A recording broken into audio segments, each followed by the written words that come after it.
ചിത്രശലഭങ്ങൾ. അതും ചിത്രശലഭങ്ങളാണ് മോനെ.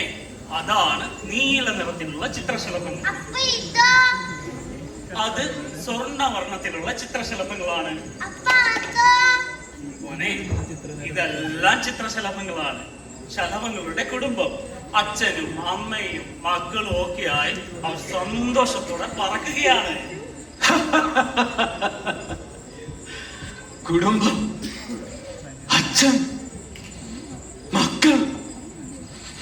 ഒരിക്കൽ നീ വൃദ്ധനാകും. നിന്റെ കാഴ്ച മങ്ങും, ഓർമ്മകൾ നശിക്കും. അന്ന് നിന്റെ ചോദ്യങ്ങൾക്ക് ഉത്തരം തരാൻ ആരും ഉണ്ടാവില്ല. നിന്റെ ഈ മകൻ പോലും. മോൻ പേടിക്കട്ടോ, അത് സുഖമില്ലാത്തൊരപ്പൂപ്പനാണ്. അപ്പൂപ്പൻ. അതിനു മുമ്പ് ഞാനും ഒരു അച്ഛനായിരുന്നു. അച്ഛൻ ഉപയോഗശേഷം വലിച്ചെറിയപ്പെടുന്നവരുടെ കൂട്ടത്തിൽ ഉൾപ്പെട്ടു പോകാവുന്ന ഒരു വൃദ്ധന്റെ, ഒരു അച്ഛന്റെ വ്യാകുലതകളാണ് ഈ നാടകം. ചുറ്റും മറ്റുള്ളവർക്ക് സംഭവിക്കുന്നതൊന്നും നമ്മളെ ബാധിക്കുന്ന കാര്യങ്ങളേ അല്ല എന്ന് ചിന്തിക്കുന്നവർക്കായുള്ള ഒരു ഓർമ്മപ്പെടുത്തൽ. അച്ഛൻ.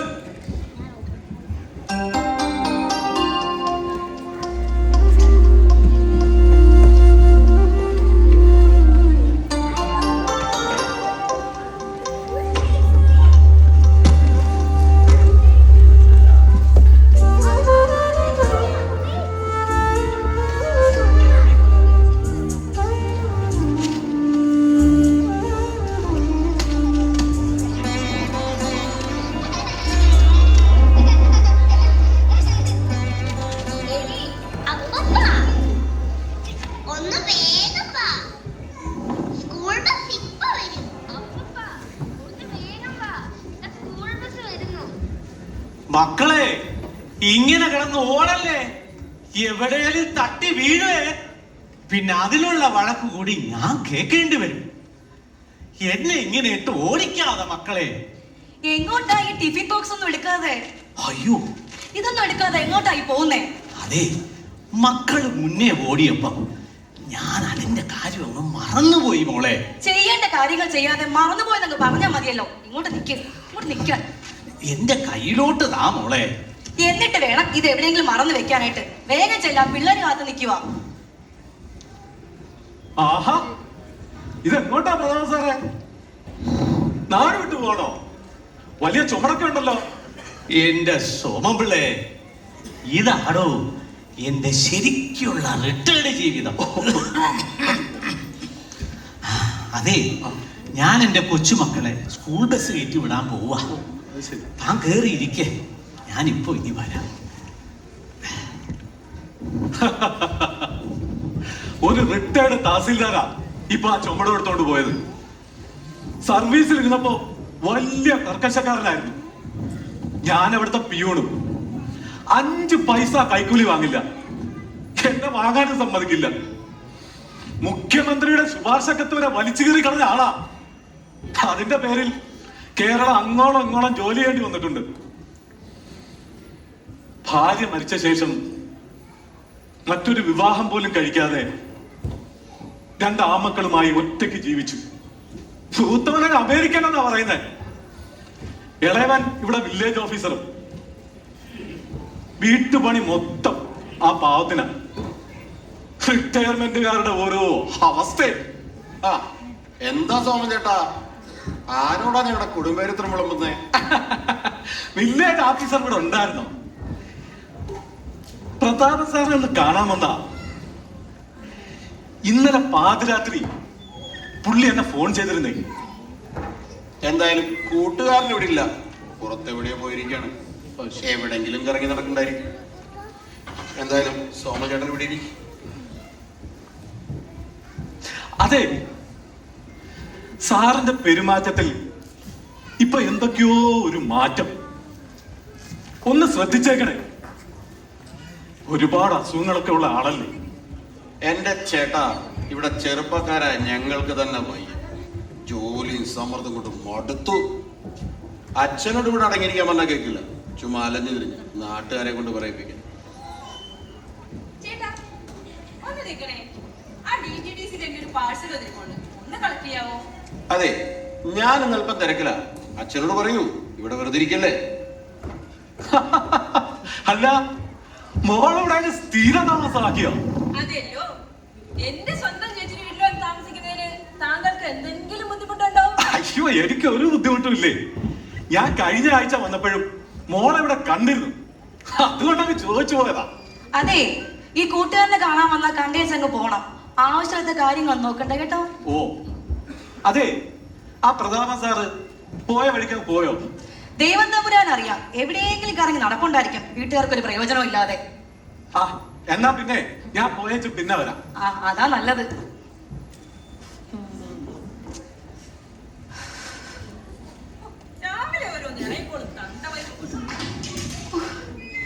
എന്റെ ദൈവമേ, വന്ന് ഈ വീട്ടിലൊരു പ്രൈവസി ഇല്ലാത്ത അവസ്ഥയായല്ലോ. ചേച്ചിയുടെ പ്രൈവസിയും സമാധാനവും എല്ലാം നശിക്കാൻ പോവാ. അതെന്താടി? അമ്മ ഇപ്പൊ പ്ലാറ്റിനം ജൂബിലി കഴിഞ്ഞ് നിക്കുവല്ലേ? എന്തോന്ന്?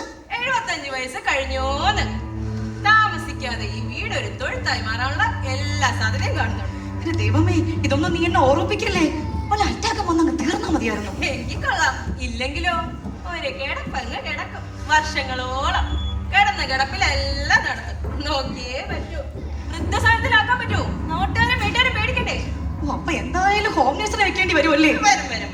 മാസം ഒരു 10-30,000 രൂപ ചേച്ചിയുടെ പോയി കിട്ടും. കൂടെ ചേച്ചിയുടെ പ്രൈവസിയും. എന്റെ ദൈവമേ, എന്റെ മനസ്സമാധാനം പോയല്ലോ. ആ മോളെ, ഇതെല്ലാം അങ്ങ് അകത്തേക്ക് വെച്ചേ. പാലും മീനും വാങ്ങി, പിന്നെ കുറച്ച് പച്ചക്കറി. ആ വന്നോ? പാല് രാവിലെ വാങ്ങിയ കാര്യം മറന്നോ? രാവിലെ വാങ്ങിയോ? ഞാനും? ഓ, മറന്നുപോയി മോളെ. എന്തൊരു കഷ്ടമാണിത്, ഒടുക്കത്തൊരു മറവി. സാരമില്ല മോളെ, ഞാൻ തന്നെ കൊണ്ട് അകത്ത് വെച്ചേക്കാം. അതെ, നമുക്കൊന്ന് പുറത്തു പോയിട്ടില്ല. എനിക്കൊരു പാഴ്സൽ കളക്ട് ചെയ്യാനുണ്ട്. ഓ, ഞാനെങ്ങും ഇല്ലടി, എന്റെ ഉള്ള മനസ്സമാധാനം പോയി കിട്ടി. ഇങ്ങനെ ഡെസ്പ് ആവാതെ വഴിയുണ്ട്. എന്നായാലും ഇത് എന്റെ തലയിൽ തന്നല്ലേ. ഈ വീട്ടിൽ നിന്ന് മാറ്റിയ പോരെ.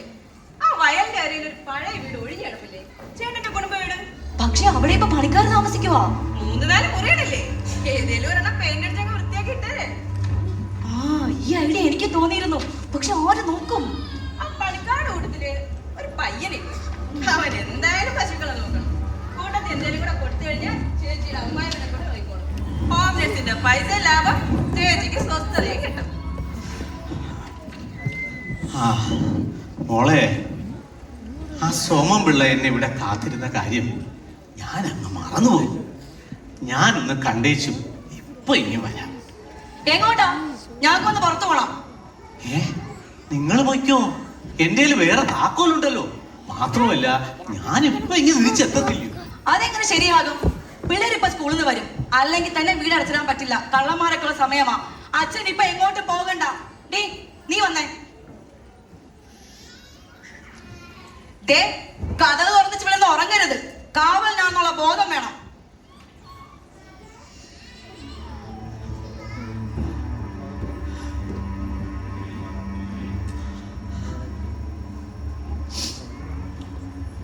ഈശ്വര, എന്റെ ശരീരം തളരുകയാണോ? ഞാൻ എപ്പോ വേണമെങ്കിലും വീണു പോകും. എന്നെ കിടപ്പിലാക്കരുതേ. എന്റെ കുഞ്ഞുങ്ങൾക്ക് ഒരു ബുദ്ധിമുട്ടും ഉണ്ടാക്കരുത്. എന്നെ എത്രയും പെട്ടെന്ന് അങ്ങ് വിളിക്കണേ.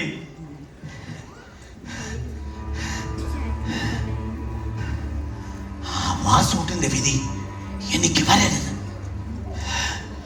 എങ്ങനെയും മരിച്ചേ മതിയാവും.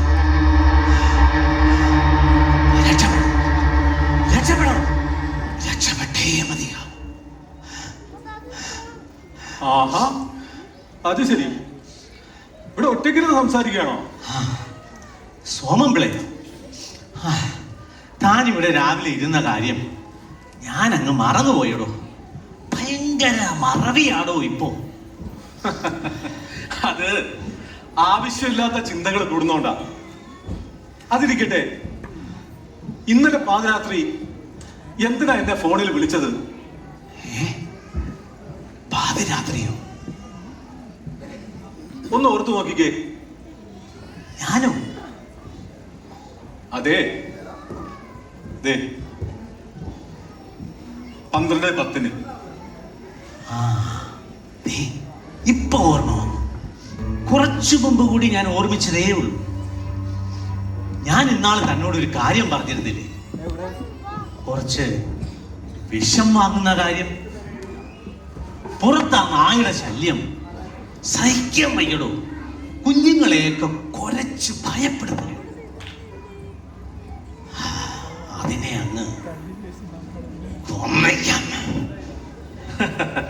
പറഞ്ഞിരുന്നു. പക്ഷേ ഒരു പട്ടിയെ കൊല്ലാൻ അല്പം എലിവശം തന്നെ ധാരാളം മതി. സാറിന് വേണ്ടത് സൈനൈഡ് അല്ലേ? അതാവുമ്പോ പെട്ടെന്നങ്ങ് കഴിയുമല്ലോ. ഒരു ജീവനല്ലേടോ, അതുപോലും അറിയാതെ ഒരു മരണം. തേങ്ങ കൊല. ഇവിടെ മനുഷ്യന്മാർക്ക് മരിക്കാൻ ഒരു തുള്ളി സൈനൈഡ് കിട്ടുന്നില്ല. അപ്പോഴാ ഒരു പട്ടിയെ കൊല്ലാൻ. എങ്ങാനും കിട്ടിയിരുന്നെങ്കിൽ ഞാനത് ആ പാവം വാസൂട്ടിച്ചേട്ടന് കൊടുത്തേനെ. ഇനി ജയിലിൽ പോയേണ്ടി വന്നാലും. ആ വാസൂട്ടൻ ഇപ്പൊ എങ്ങനെ ഉണ്ട്? കിടപ്പിലായിട്ട് കൊല്ലം ഒന്നാവുന്നു. ഇപ്പൊ തീരെ ഓർമ്മയുമില്ല. കിടപ്പിൽ തന്നെയാ എല്ലാം. ശരീരമാസകലം വ്രണവുമായിട്ടുണ്ട്. മക്കളൊക്കെ ഉണ്ടെന്ന് പറഞ്ഞിട്ട് എന്താ ഒരു കാര്യം? ഒരു ജോലിക്കാരനെ വെച്ചിട്ടുണ്ട്. അവൻ രാവിലെയും വൈകിട്ടും വന്ന് നോക്കിയിട്ട് പോകും, അത്ര തന്നെ. കഴിഞ്ഞ മാസം പെൻഷൻ വാങ്ങി വരുന്ന വഴി ഞാനൊന്ന് കയറി കണ്ടിരുന്നു. ഓ, അന്നത്തെ ദിവസം ഞാൻ ഉറങ്ങിയിട്ടില്ലടോ.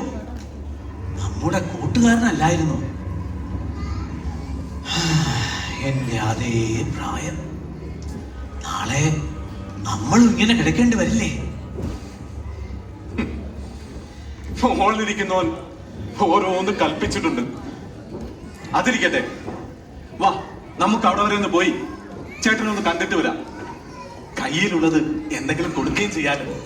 ഇന്ന് പറ്റില്ലടോ, നാളെ ആവട്ടെ. ഒന്ന് വായോ സാറേ, നാളെ ട്രഷറി പോണം പെൻഷൻ വാങ്ങാനായിട്ട്. പറ്റില്ലടോ, മക്കൾ ഇവിടെ ഇല്ല. അവര് വഴക്കു പറയൂടോ. എന്താ സാറേ, നിങ്ങളെ വീടിന്റെ കാവലായാണോ? ഇനി അവര് പറയും പോലെ കേട്ടല്ലേ പറ്റൂ. അവരല്ലേ നമ്മുടെ യജമാനന്മാർ. താൻ പോയിട്ട് നാളെ വാ, അല്ലെങ്കിൽ ആ ട്രഷറിയുടെ കാര്യവും ഞാൻ അങ്ങ് മറക്കും. അപ്പൊ ശരി, നാളെ പോകാനുള്ള അനുവാദമൊക്കെ മേടിച്ചു വെക്ക്. ഇതുപോലെ പ്രായമായ ഒരാൾ വീട്ടിലുണ്ടെങ്കിൽ വീട്ടുകാവലിന് ഒരാളായല്ലോ. എന്താ ഇത്, നിങ്ങളൊരു അച്ഛനല്ലേ? സോമ്പിള്ളേ, എല്ലാ അച്ഛന്മാരും കാവൽക്കാരാണ്.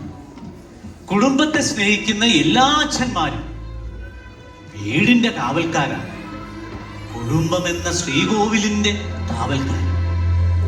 അവൻ ആദ്യം അച്ഛനാകും, പിന്നെ മുത്തച്ഛനാകും, പിന്നെ മുതുമുത്തച്ഛനാകും. വിളിപ്പേരിൽ മാറ്റങ്ങൾ ഉണ്ടായാലും ജോലി കാവൽ തന്നെ. തലമുറകളുടെ കാവൽ. പ്രതാപ സാറേ, മക്കളെ ആയാലും ഇത്ര അങ്ങ് സ്നേഹിക്കരുത്.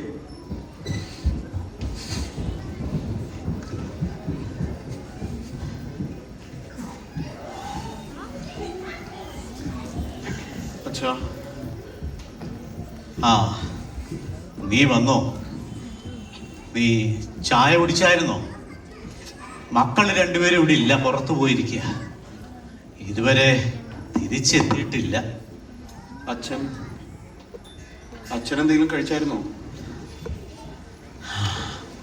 കഴിച്ചു മോനെ. പോയി കിടന്നോളൂ. ആവശ്യമില്ലാത്ത ഒന്നിനെ കുറിച്ച് ചിന്തിക്കണ്ട.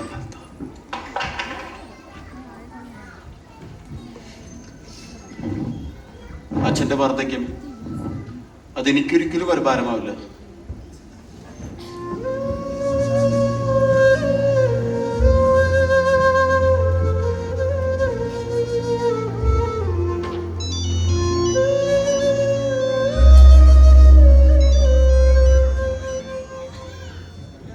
ആ സോമില്ലേ,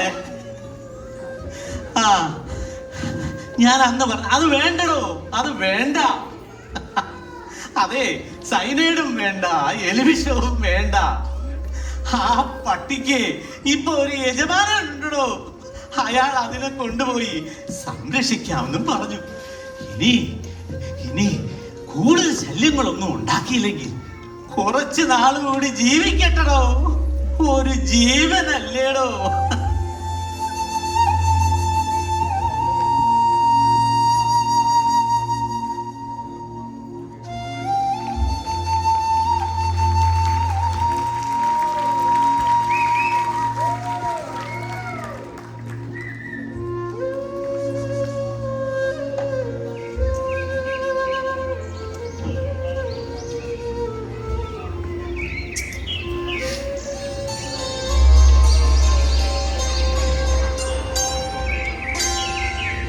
പ്രധാന സാറേ, എവിടെയാ? റെഡി ആയില്ലേ? ട്രഷറി പോണ്ടേ? ആ ഞാൻ രാവിലെ തന്നെ റെഡിയാണോ. പക്ഷെ ഒരു പ്രശ്നം, മക്കൾ രണ്ടുപേരും ഇവിടെ ഇല്ല, പുറത്തു പോയിരിക്കുക. അവര് വന്നാലേ പോകാൻ പറ്റും. ആ അനിയത്തി കൊച്ചിവിടെ ഉണ്ടല്ലോ സാറേ.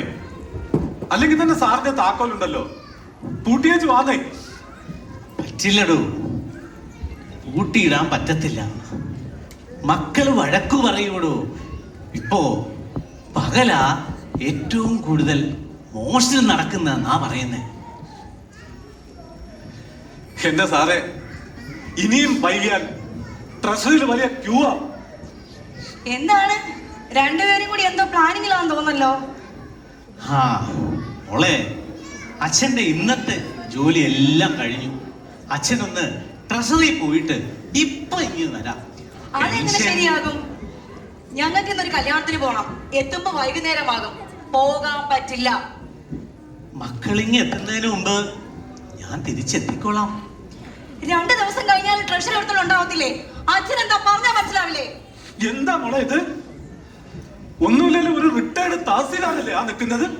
ആ അതാ പറഞ്ഞത്, റിട്ടയർഡ് ആയെന്ന്. എന്ന് പറഞ്ഞാൽ വയസ്സായെന്ന്. അടങ്ങി ഒതുങ്ങി വീട്ടിലിരിക്കണം. ഗീതേ,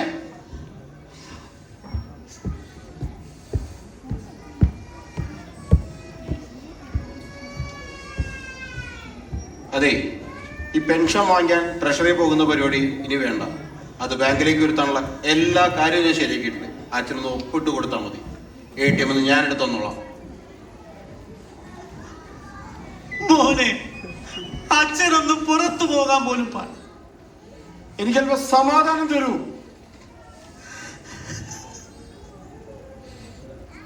പ്രതാപൻ സാറേ, ഇപ്പോഴത്തെ അവസ്ഥ ഇതാണെങ്കിൽ ഒന്ന് കിടന്നു പോയാൽ എന്താവും? ശോഭമില്ലേ, സർവീസിൽ നിന്നപ്പോ കുറച്ച് പൈസ കൈക്കൂലി വാങ്ങിച്ചതായാലും ഞാൻ സ്വരൂപിച്ചിട്ടുണ്ട്. നിങ്ങളെ പോലെ എല്ലാം ഞാൻ മക്കൾക്ക് കൊടുത്തില്ല. എനിക്കറിയാമായിരുന്നു അവസാന കാലം ആരും ഉണ്ടാവില്ല എന്ന്. ശോഭപ്പെടും. പത്തനാപുരത്ത് ഗാന്ധി ഭവൻ എന്നൊരു സ്ഥാപനമുണ്ട്.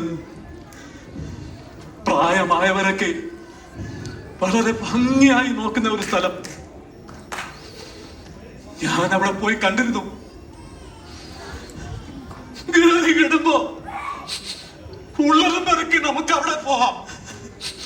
ഒന്നുമില്ലെങ്കിലും ആരോടെങ്കിലും മിണ്ടിയും പറഞ്ഞിരിക്കാമല്ലോ. ഇല്ല ശോഭപ്പെടും, ഇല്ല, ഞാൻ എങ്ങോട്ടും പോയില്ല. അതെന്റെ മക്കൾക്ക് നാണക്കേടുണ്ടാക്കുമോ? മരിച്ചാലല്ലാതെ ഞാൻ അവരെ വിട്ട് എങ്ങും പോകില്ലടോ. എനിക്ക് അതിന് കഴിയില്ലടോ, കഴിയില്ല. പ്രധാന സാറേ, സോള് നിങ്ങളൊരു അത്ഭുതമാണ്. തളർന്നു വീഴുന്നത് വരെ നിങ്ങളവർക്ക് കാവലെന്നല്ലേ? വീണ് പോയെന്നറിയുമ്പോ ഞാൻ വരും നിങ്ങളെ കൊണ്ടുപോകാം. അതുവരെ വീടിനെ കാവലേക്ക്. സോമൻ പിള്ളേ,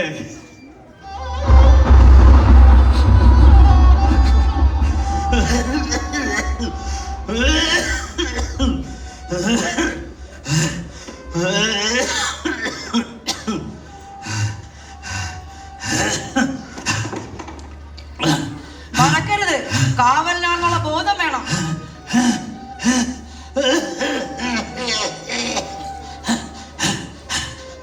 പ്രതാപ സാറേ, നിങ്ങൾ ഈ വീടിന്റെ കാവലായാണോ?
മോളെ, മകളെ,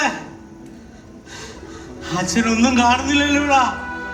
അയ്യോ മകളെ, എടാ, അച്ഛനൊന്നും കാണാൻ പറ്റില്ലടാ.